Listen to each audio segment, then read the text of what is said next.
Donc, bonjour à toutes et tous. Merci d'être présents aujourd'hui.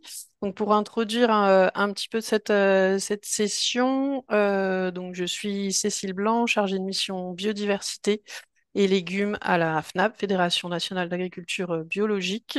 Et donc, il s'agit aujourd'hui du troisième webinaire d'un cycle qu'on consacre, donc co-organisé entre la FNAB et la LPO, qu'on consacre aux projets euh, qui ont pu être coordonnés entre des structures du réseau FNAB et des associations locales LPO. Puis on va aller un petit peu au-delà aussi, donc afin de pouvoir faire des retours d'expérience et pouvoir inspirer d'autres collaborations de ce style. Et, euh, et donc le cycle de webinaire va se poursuivre donc à l'automne. Donc on vous enverra bientôt le programme des webinaires de l'automne.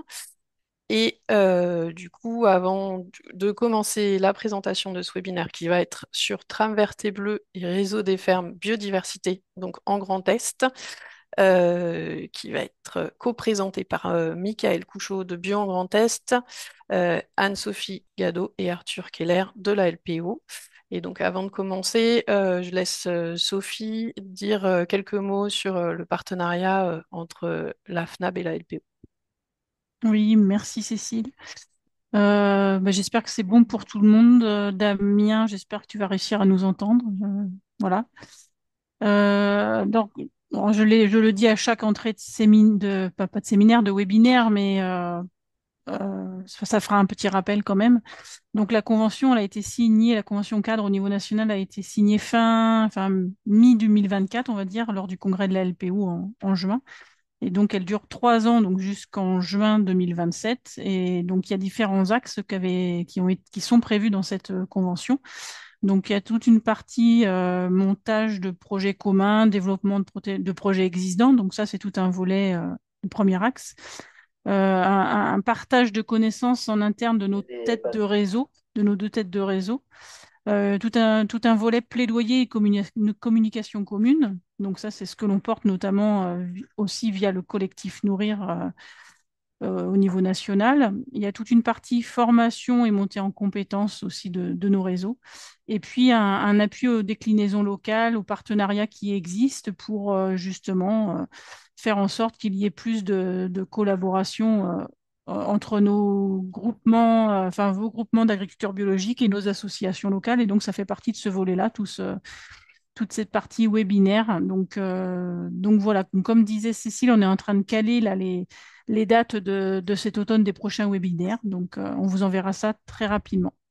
On laisse rapidement la parole à Michael, Anne-Sophie et Arthur qui vont nous présenter leur projet.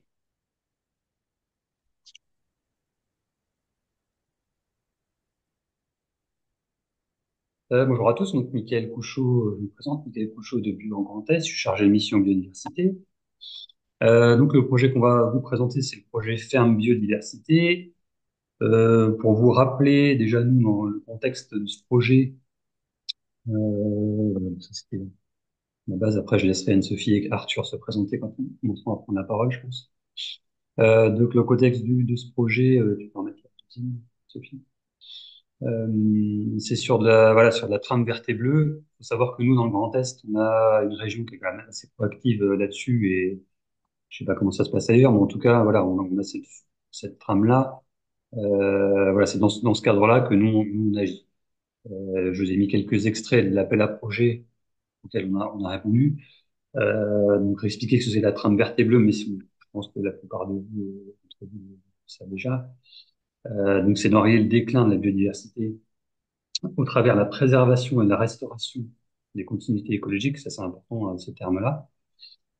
Et donc la démarche Travers Bleu, ça vise à reconstruire un réseau écologique cohérent du coup, à l'échelle du territoire national et qui permet d'assurer les conditions de maintien à long terme des espèces animales et végétales, alimentation, circulation, reproduction, ainsi que leur survie face au changement climatique, hein, permettre leur déplacement à toutes les espèces et surtout pouvoir les préserver.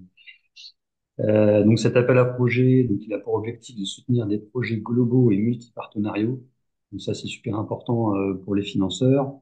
d'avoir vraiment les partenaires qui se mettent ensemble et qui discutent et que c'est pas que un organisme qui peut répondre à ces appels à projets, c'est plutôt, ils veulent surtout des projets multipartenariaux, voilà, qui sont cohérents, où il y a la préservation et de la reconquête. Donc les financeurs, c'est les services de l'État, donc qui financent surtout donc la région Grand Est, et le service de l'État enfin, via l'agence de l'eau. Mais c'est aussi suivi par l'OFB et l'ADREA, qui sont pas financeurs, mais qui sont quand même dans le coup. Donc l'importance d'avoir quelque chose de multipartenarial. Donc nous, notre projet, donc, réseau ferme biodiversité, on est 9 partenaires qui sont impliqués. Donc Bio Grand Est que je représente, donc, qui est chef de file. La LPO, même si en fait ils sont 3 LPO dans la boucle, la LPO Alsace, la LPO Champagne et la LPO Grand Est. On a Meuse Nature Environnement, les CPU de Meuse et de Nancy-Champenoux en Meurthe-et-Moselle, le CIVAM de l'Oasis dans la Marne, le regroupement des naturalistes ardennais qu'on appelle Renard aussi, une association, l'AFREDON, que vous avez aussi sûrement dans vos autres régions, donc la Fédération pour les organismes invisibles, et l'ARDEA Grand Est.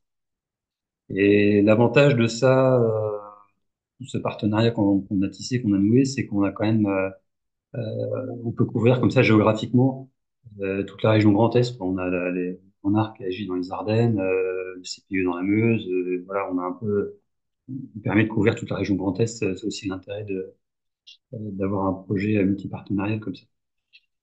Et comme je disais, on a 2 financeurs là-dessus sur le projet, qui sont donc l'agence de l'eau. Alors Rameuse, pour le coup, la Rameuse ne représente que une partie de la région Grand Est, mais l'agence de l'eau Seine-Normandie et l'agence de l'eau Rhône-Méditerranée-Corse, qui concerne une toute petite partie de la région, ne financent pas le projet. Du coup, c'est l'agence de l'eau et la région Grand Est, et du coup, la région Grand Est vient financer les projets hors agence de l'eau Rhin-Meuse aussi encore en plus. Et l'avantage, c'est qu'on a réussi à avoir un financement à 90% aussi là-dessus, parce que les financeurs ont réussi à se cumuler, et souvent on est limité à 80, et là ils ont réussi à se cumuler pour atteindre les 90. Par exemple, l'agence de l'eau sont limitées à 80, et ben là-dessus la région va rajouter 10% pour atteindre 90, ce qui est quand même plutôt intéressant pour nous en termes de financement. En termes de phasage du projet, là je vous présente le projet, on est 2023-2026, c'est la phase 3. En fait, en amont, il y a la phase 1 et la phase 2 de voilà, 2019 à 2021 et 2021-2023. Bon, moi, j'étais pas encore dans la structure, je suis arrivé en 2021, mais j'étais pas sur les projets là, mais voilà, c'est vrai que c'était plus au départ des phases tests sur quelques fermes, qui sont un peu disséminées, et là, la phase 3 elle entre un peu plus dans l'opérationnel, où on a encore plus de fermes accompagnées, et ça devient un peu plus intéressant, quoi. Voilà, bah, nous, c'est un graphique pour voir comment on s'organise. Le projet, on l'a demandé sur 3 ans. Souvent, les financeurs, ils voulaient plutôt 2 ans. On a quand même forcé pour le faire sur 3 ans, et heureusement, parce que c'est quand même administrativement toujours un peu lourd à monter. Ça va sûrement être aussi lourd à terminer avec le livrable. Donc, 3 ans, ça nous arrangeait bien. Avec comme objectif d'avoir 3 saisons de plantation, parce qu'on est quand même pas mal ici sur la plantation de haies. Donc, on a 3 hivers qui doivent être couverts, et puis donc des diagnostics qui ont commencé dès 2023, qui s'arrêtent fin 2025, pour pouvoir planter à la suite, et puis après des réunions de coordination annuelles, et puis les autres travaux qui peuvent être, on parlera plus tard, des démarres ou autres qui peuvent avoir lieu un peu tout au long de l'année. Là-dedans, donc nous, on s'engage à faire tout ce qu'on fait, on le détaille dans des fiches actions. On a 8 fiches actions qui reprennent tout ce sur quoi on s'est engagé. Je vous les ai mis ici, on les développera pas tous, on fera un focus seulement sur 4 fiches actions. La première, c'est les diagnostics écologiques et les inventaires naturalistes. Là-dessus, BioGrandTest n'intervient pas. C'est que les associations naturalistes, donc, type CPIE, Meuse Nature Environnement, et donc la LPO, qui nous en parlera juste après. L'action 2, c'est l'accompagnement des exploitants, justement dans leurs aménagements, hein, dans le choix des essences, des haies, enfin, qu'est-ce qu'ils puissent adapter sur leur projet, ce qu'ils ont en tête par rapport à leur ferme, et l'organisation et le suivi du chantier. Donc là-dessus, nous, on intervient, donc le Grand Est, mais aussi la LPO. L'autre action, accompagnement des collectivités locales. Là, on n'est pas nous concernés dedans, mais c'est uniquement la Fredon hein, qui s'occupe de cette partie-là. L'action pilotage et coordination du projet, là, forcément, on est tous dedans, parce que c'est la partie, entre guillemets, réunion, pas la plus intéressante à détailler. Une partie valorisation du projet et communication, ça on détaillera aussi à la fin. Là, c'est intéressant de pouvoir communiquer sur ce qu'il fait. Donc, en amont, pour expliquer que le projet existe, et puis au cours du projet, pour en faire la valorisation, et puis après en aval, pour dire ce qu'on a pu faire. Si tu peux revenir sur la vidéo. La partie communication, vidéo et fiches, on a l'ARDR qui va s'en occuper de cette partie-là. En fait, il y a des vidéos, portraits qui sont faites chez 3 fermes, donc des zooms de fermes qui ont fait pas mal de projets donc, qui sont intéressantes à faire. Donc là, c'est l'ARDR qui s'en occupe. Et une partie formation et sensibilisation des agriculteurs du réseau, c'est le CIVAM de l'Oasis qui prend cette partie-là en charge, la formation. Et une dernière partie donc, qui sera présentée par la LPO, et il n'y a que la LPO qui est dessus, c'est créer un réseau liant fermiers et naturalistes pour un suivi à plus long terme de la biodiversité. Donc, je vais laisser la parole à Anne-Sophie de la LPO Champagne pour présenter la partie diagnostic écologique. Oui, bonjour à tous. Je suis désolée, ma souris ne fonctionne plus, donc des fois je fais des bêtises. Donc nous, donc moi je suis de l'LPO Champagne-Ardenne. On travaille avec Bio Grand Est maintenant depuis 2019, donc la deuxième phase de ces projets fermés biodiversité. Donc c'est un des premiers projets sur lequel on a vraiment été partenaires, on a vraiment appris à travailler ensemble.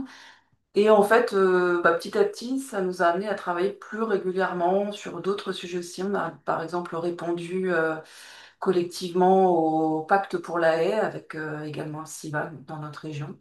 Donc voilà, ça a été la première marche. Et puis maintenant, c'est en avant des habitudes de travail sur plusieurs projets communs.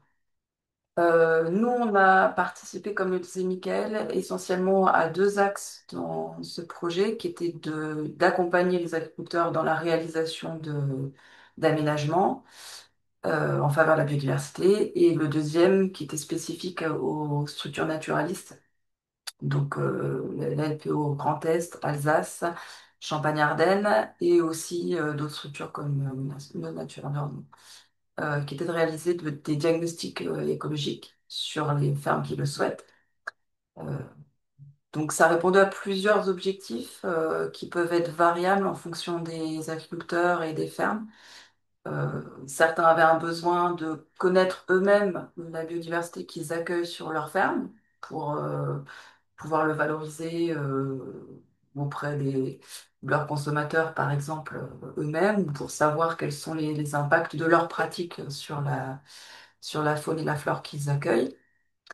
Euh, le deuxième, c'était de pouvoir avoir des outils pour répondre, enfin, pour valoriser ce qu'ils font, en fait, d'avoir soit un rapport qui peuvent, enfin, vraiment un document sur lequel ils peuvent se baser pour communiquer, soit d'autres formats éventuellement. Et c'est ce qu'on a pu faire aussi, ce qui explique qu'on a des formats un peu différents, soit en fonction des fermes, soit en fonction des structures, ce qui répondent à des besoins un peu différents. Donc, soit un rapport, soit ça pouvait être des affichages aussi, quelquefois même un rendu uniquement en présentiel, en fait, sous forme d'une sortie avec, avec les agriculteurs. Donc ça, c'est la partie rendue. Et puis au niveau contenu, enfin réalisation, on a quelques jours d'inventaire pour faire ce rendu-là, qui était au départ plutôt 5-6 jours. Et puis on a réduit un peu la voilure. Et sur cette deuxième version, on est plutôt sur 2-3 jours de terrain et 2-3 jours de rendu. Alors, je vous ai mis quelques illustrations de ce qui a pu être réalisé. Alors ça, c'est sur la première phase, en fait, la version 2019-2023 du projet, où on avait des diagnostics qui étaient assez conséquents, de 20 à 30 pages, avec un diagnostic des paysages, des infrastructures agroécologiques, l'ensemble des espèces observées, de plusieurs groupes, la faune, la flore, les oiseaux, les insectes, Alors, c'est pas forcément des inventaires spécifiques, hein, c'est plus des inventaires opportunistes. On va parcourir la ferme et noter les espèces remarquables ou ce qu'on va observer de manière générale, mais pas de protocole particulier qui a été mis en œuvre pour la raison qu'on n'a pas les moyens de faire aussi poussé avec le temps qui nous était imparti. La LPO Alsace, dans la première partie du travail, donc il y a quelques années, avait travaillé sur la réalisation de fiches techniques, mais qui étaient cette fois plutôt génériques, donc qui étaient disponibles pour l'ensemble des fermes. Donc, c'est quelque chose qu'on a repris et puis modifié un petit peu sur cette version, donc qui est communiqué à toutes les fermes qui s'engagent dans le projet et donc pour lesquelles on a des éléments sur les pratiques qui expliquent l'impact des pratiques sur la faune et la flore en donnant quelques conseils mais génériques, cette fois pas spécifique à chaque ferme. Et donc là, cette année, la version a été un petit peu simplifiée parce qu'on a eu beaucoup moins de temps pour réaliser ces diagnostics. Donc voilà, on est sur quelque chose de plus simple, de moins technique au niveau de la réalisation. On pourra peut-être parler plus tard si vous avez des questions sur la manière dont ça a été réalisé, mais en premier lieu, on travaillait d'abord sur des logiciels de mise en page, comme Affinity. Et puis là, on s'est orienté vers quelque chose de plus rapide, donc plutôt le monter sur Word, euh, et de compléter avec quelque chose de plus abouti avec les fiches techniques. Voilà, c'est la solution qu'on a retenue. Alors, pas de manière générale, parce que pareil, on s'adapte aux situations. Donc, dans certains cas, quand on a une demande particulière, on va y répondre. Comme c'était le cas, par exemple, là, ça, c'est une des fermes que j'ai suivies cette année qui eux, les agriculteurs étaient c'est des maraîchers qui sont déjà très compétents, même d'un point de vue naturaliste. Ils connaissent assez bien leur ferme, ils connaissent les espèces. Ils savent eux-mêmes les pratiques, peut-être pas en détail, mais ils ont déjà de bonnes connaissances sur l'impact de leurs pratiques sur la faune et la flore. Mais leur besoin, c'était de pouvoir montrer, avoir un support quotidien pour les personnes qui viennent récupérer des légumes dans la ferme, pour montrer qu'eux étaient aussi engagés dans des démarches un peu particulières. Donc là, c'est un format plutôt d'affichage qu'on a choisi. Donc, c'est des panneaux qui vont pouvoir reprendre et afficher de manière permanente, ou en tout cas à moyen terme sur la ferme. Donc, c'est les panneaux qu'on a présentés lors d'une porte ouverte et qui vont, eux, reprendre les garder. Euh, Voilà pour la partie strictement diagnostique. Nickel, je te repasse la parole. Oui, bah, je parlais un peu de chiffres, hein, la partie accompagnement des exploitants.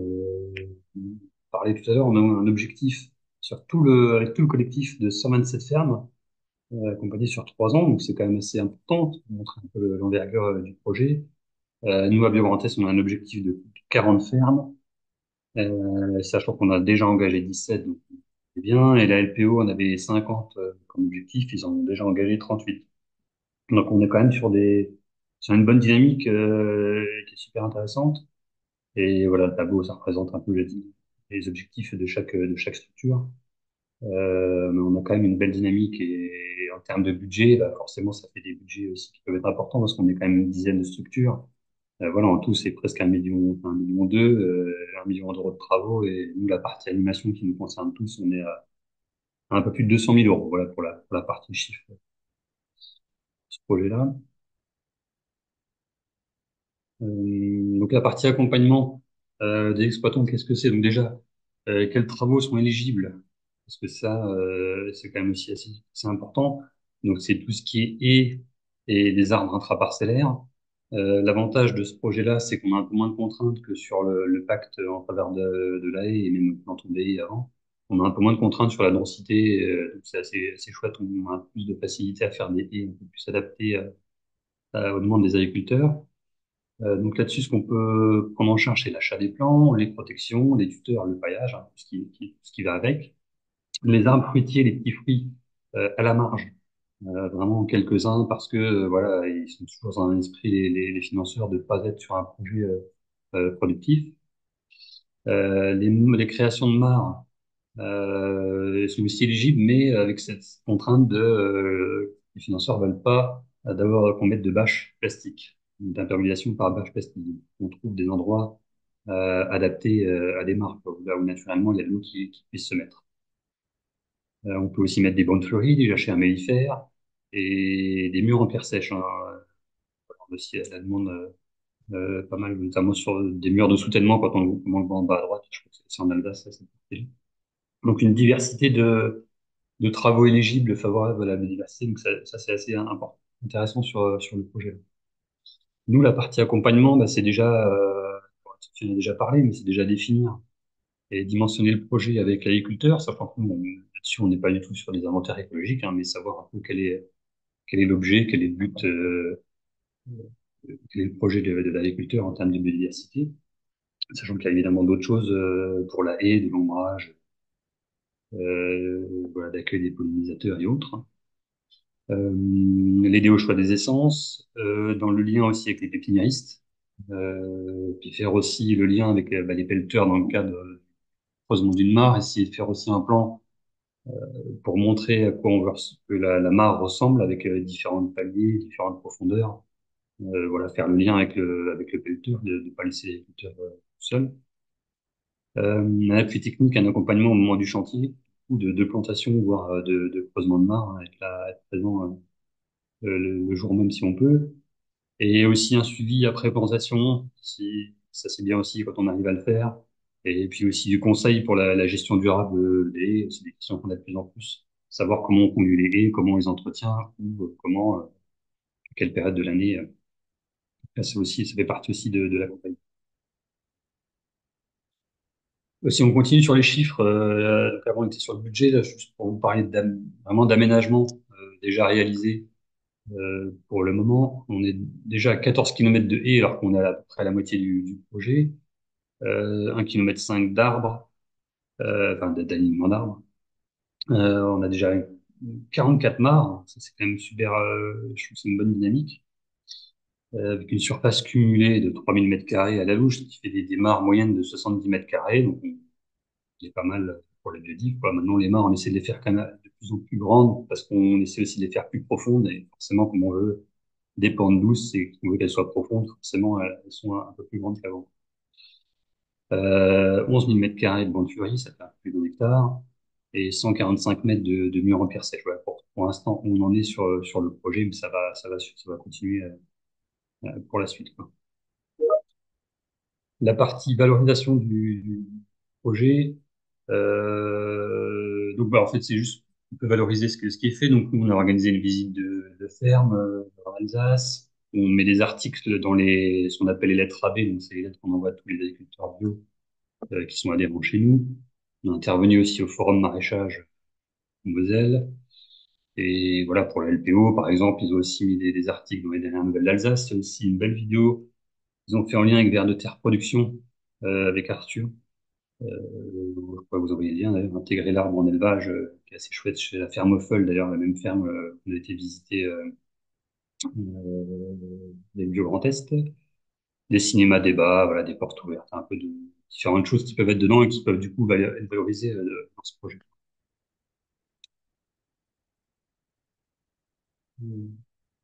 Moi, j'ai juste fait un petit zoom sur ce qu'on a fait en commun aussi cet hiver, qui est assez chouette, je trouve. Donc, l'intérêt de ce partenariat-là aussi, c'est de monter, de faire des journées communes, quoi. Donc là, c'était une visite de mare. On a été visiter deux mares différentes, une à Mutterscholz et une à Mussig, en Alsace. Et du coup, bah, en partenariat avec les LPO, il y avait même Buffo aussi dans l'histoire, une autre association en Alsace. Et donc là, l'intérêt, c'est de faire du lien, parce que nous, on communique auprès des agriculteurs, et puis la LPO communique après des environnementalistes, et du coup, ça permet un peu d'avoir un meilleur impact sur nos journées. Donc je trouve que c'est super intéressant ce partenariat-là. Et bah, je laisse la parole du coup à Arthur pour la LPO Alsace pour nous présenter le réseau Lyon agriculteurs et naturalistes. Oui, merci. Alors bonjour à toutes et à tous. Arthur Keller de la LPO Alsace. Je travaille sur le projet depuis 2018 parce qu'on a commencé en 2018, pas en 2019. Effectivement, on est sur le projet depuis le début. Et donc là, l'objectif, c'était aussi, suite justement aux premières phases, on s'est rendu compte qu'il y avait tout intérêt à relier des agriculteurs avec des naturalistes locaux. Notamment, on a eu le cas, l'un ou l'autre cas, où il y avait un naturaliste, un bénévole LPO qui était identifié sur le territoire, voire même dans le village, qui cherchait ses légumes chez le maraîcher et au final, il ne se connaissait pas plus que ça. Et quand on les mettait en lien, ça faisait vraiment des choses assez intéressantes. J'ai deux, trois exemples après. L'objectif, en fait, alors il est pluriel. Disons que déjà, d'une part, c'est de suivre l'évolution de ce qu'on peut y faire, des aménagements, voire des préconisations qu'on peut avoir sur la gestion des éléments, enfin des infrastructures agroécologiques, et après pouvoir éventuellement mettre des ajustements sur certains aménagements qui fonctionneraient pas suffisamment bien, ou même des haies qui auraient mal pris, etc.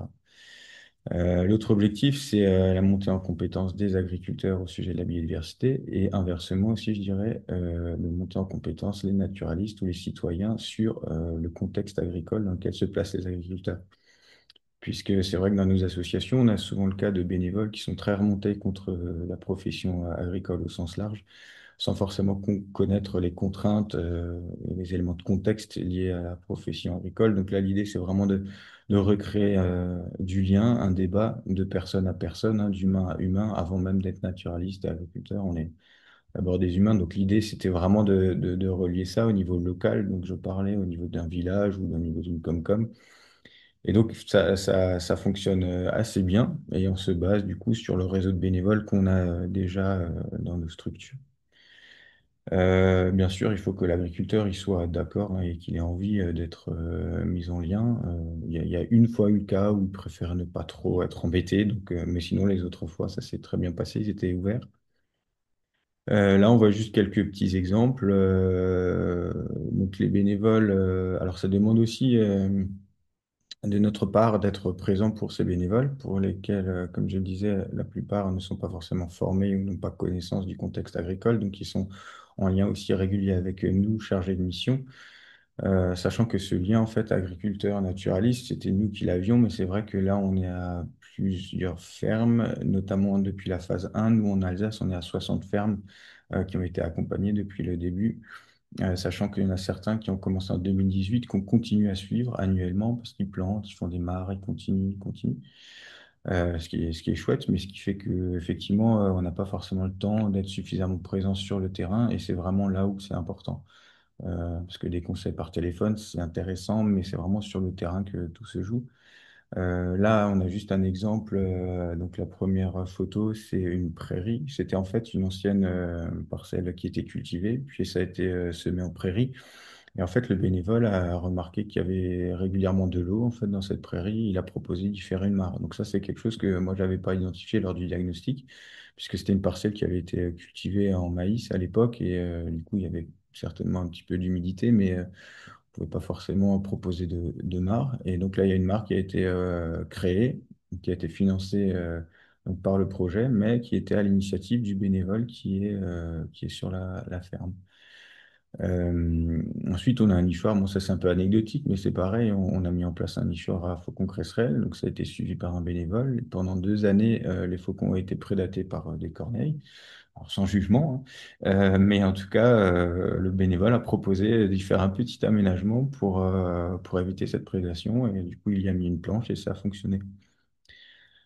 Donc ça, c'est vraiment de l'échange avec les agriculteurs qui est bénéfique aux deux parties. Sur les autres photos, on voit des chantiers participatifs. Donc, c'est vraiment dans le cadre des chantiers participatifs qu'on peut aussi recruter des bénévoles potentiels et les mettre en lien avec les agriculteurs. Donc là, on voit vraiment l'agriculteur qui est en face de toute l'assemblée et qui explique un petit peu sa façon de concevoir son métier, sa façon de cultiver ses terres. Et c'est effectivement très, très, très prolifique en termes de questions, d'intérêt que peuvent avoir des citoyens. Là, c'est pas forcément que des bénévoles, hein. Là, c'est des citoyens qui sont venus une fois pour une plantation, mais qui peuvent ensuite potentiellement s'investir sur le plus long terme. Parce que l'idée, c'est vraiment ça, c'est de s'inscrire dans le long terme. Et bon, c'est une autre illustration un peu plus bas. Et là, j'ai mis la photo d'un nichoir parce qu'on a un groupe de bénévoles aussi qui a mis en place une soixantaine de nichoirs sur une exploitation et qui fait le suivi chaque année. Donc, de savoir l'occupation, quelles espèces potentielles ont été utilisées, ont utilisé les nichoirs. Et on remarque, bah, ça fait qu'on a des résultats qui sont intéressants. On remarque que sur des haies plantées, on met un même nombre de nichoirs et en fait, ils sont colonisés peu à peu. Enfin, il y en a de plus en plus qui sont colonisés chaque année au fur et à mesure du développement de la haie. Donc, c'était pas forcément la question qui avait été posée, mais en gros, c'est que c'est des réponses qui sont intéressantes à prendre en compte pour justement nos mesures ensuite qu'on va pouvoir proposer dans le futur. Voilà, à peu près pour l'investissement.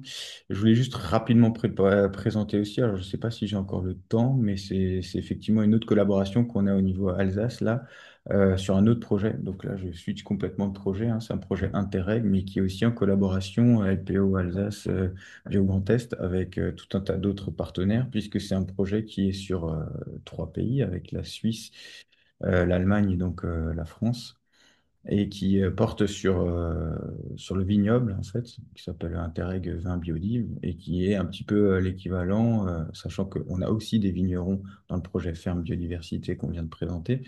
Mais là, en l'occurrence, ce projet Interreg Vin Biodive, c'est vraiment à destination des vignerons à proprement parler. Et donc, sur les trois pays, pareil, on a un budget d'à peu près 1 million d'euros. Et l'objectif, qui est le même que présenté précédemment, c'est de protéger et favoriser la biodiversité via le développement d'outils communs dans le vignoble du Rhin supérieur. Donc là, on peut passer, si tu veux bien, rapidement sur ce qui a été fait. En grosso modo, c'est un peu la même chose que ce qui a été fait sur les fermes, hein, donc je passe rapidement. Ouais, on est à la deuxième. Avec les axes de travail qui sont la mise en œuvre de mesures concrètes de promotion de la biodiversité à travers les diagnostics agroécologiques dont a présenté Anne-Sophie tout à l'heure, les mesures de gestion et la réalisation d'aménagements. La réalisation d'un guide de mesures techniques et de pratiques culturelles en accord avec la biodiversité viticole. Donc, c'est un petit peu aussi ce qu'on a présenté avant, mais vraiment appliqué au vignoble. Et après, la communication. Et là, en l'occurrence, la chose qui change et qui a été faite, c'est la création d'une plateforme de formation en ligne, Trilingue, du coup, à destination de tous les acteurs du monde viticole, ayant pour objectif de présenter les atouts qu'apporte la biodiversité et de définir les aménagements et les méthodes de gestion possibles. Donc, c'est une plateforme qui est vraiment à destination de tous les partenaires, mais vraiment centrée, enfin, avec quand même comme public cible les vignerons eux-mêmes, quoi. Ou en tout cas les personnes qui travaillent dans les vignes. Donc je vous invite à regarder, hein, de cliquer sur le lien et puis quand vous aurez la présentation, de regarder cette formation qui est vraiment une source importante d'informations. Euh, bah, quelqu'un clique. Voilà, c'était ça. Et donc oui, juste résumé avec les chiffres, on avait 10 domaines pilotes où il y a un diagnostic qui a été fait, les préconisations et des aménagements, et 20 fermes relais où on est plutôt allé vraiment sur de la préconisation et de l'aménagement directement, donc sans diagnostic. Bon, je reprends pas trop les chiffres, mais voilà, il y a quand même pas mal de choses qui ont été faites. Et il y a notamment du coup une phase 2 qui est à l'étude, enfin qui est en train d'être montée pour être déposée la fin d'année et commencer fin 2025, début 2026.